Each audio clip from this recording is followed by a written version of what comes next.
هل لك سر عند الله بينك أنت وبين الله؟ هل لك صدقات تخفى لا يعلمها إلا الله؟ هل لك سر عند الله بينك أنت وبين الله؟ هل لك صدقات تخفى لا يعلمها إلا الله؟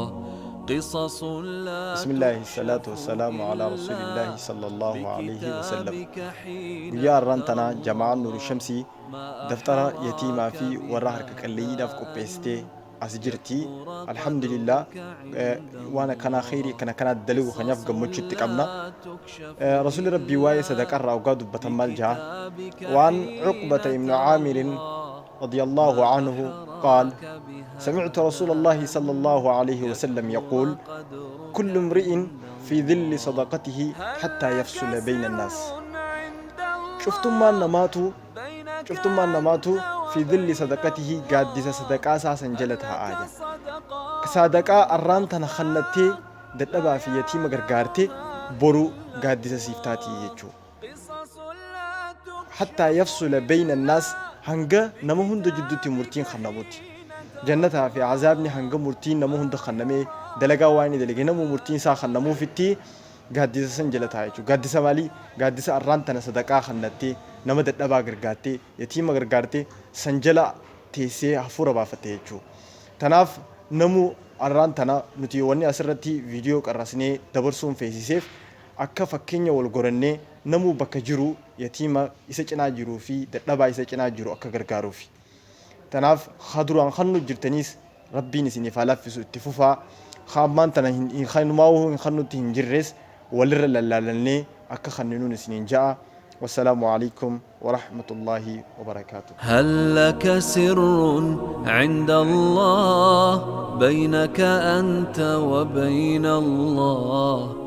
هل لك صدقات؟ الصلاة والسلام على أشرف المرسلين نبينا محمد وعلى آله وصحبه أجمعين. الله سبحانه وتعالى يقول في محكم كتابه: اقرأ باسم ربك الذي خلق الإنسان من علق، اقرأ ربك الأكرم الذي علم بالقلم. كانوا مجربين قرئيج خجونين الرجال خلقيتين قرئيج maqaa rabbii feetiin gargaarsi maqaa rabbii feetiitiin gargaarsifadhu qara'ii maqaa rabbii feetiitiin gargaarsifadhu. Ilmiin wanni dura eegalamteen qaraatiin waan jabdu wallaalarraa nama baafti. Qaraatiin hiriiroo rabbii fi nama jidduu gooti.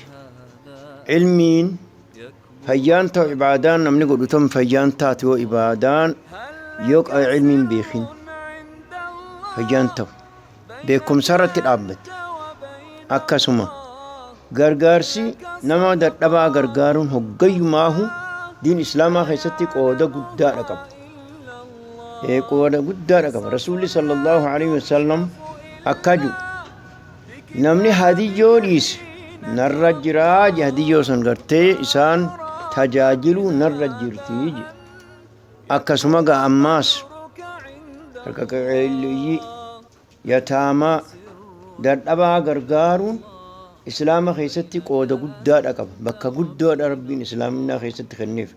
Dadhabaa gargaaruun, yataamaa gargaaruun, harkaqeeliyyi gargaaruun waan guddoodha jamte. Tanaaf jecha gaa obboleeyyan keessan hatti laffa'ee waan kanatti yaadee hulee tanan duraa cufeefis rabbiin galata isaanii haa kafalu. Tanaaf jecha gaa namoonni rabbiin diinagdeetti kennees isaan kana gargaaree waan isaan je'an kana hojiirratti kan oolchan barbaannaa. Abbootiin gandaatis sheekotiinis hundinuu nu jabaattanii akka waan kana furmaata guddaatti laattan. يكبر قدرك عند الله. هل لك سر عند الله بينك أنت وبين الله؟ هل لك صدقات تخفى لا يعلمها إلا الله؟ قصص لا تكشف إلا بكتابك حين ترى الله. ما أحراك بهذا أن يكبر قدرك عند الله.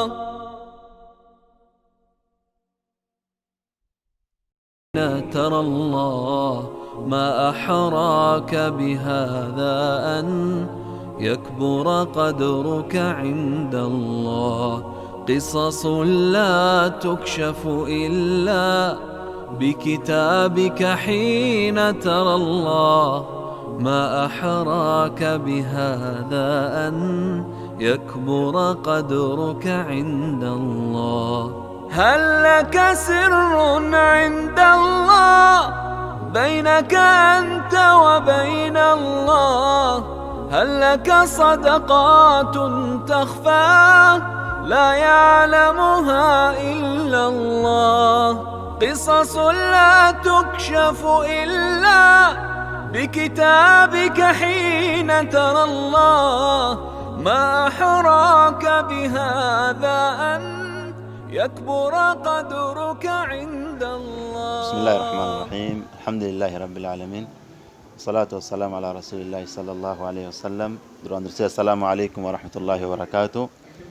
أكما تقدر أغرتني جرتنتي غرغارسا نما حركة الليجي دفتر بتاچون دنديني سببا برومس جلقبودان سببا سنيف جچا دفتر بني في هراجر أكا جماعة نور الشمس تيجولا.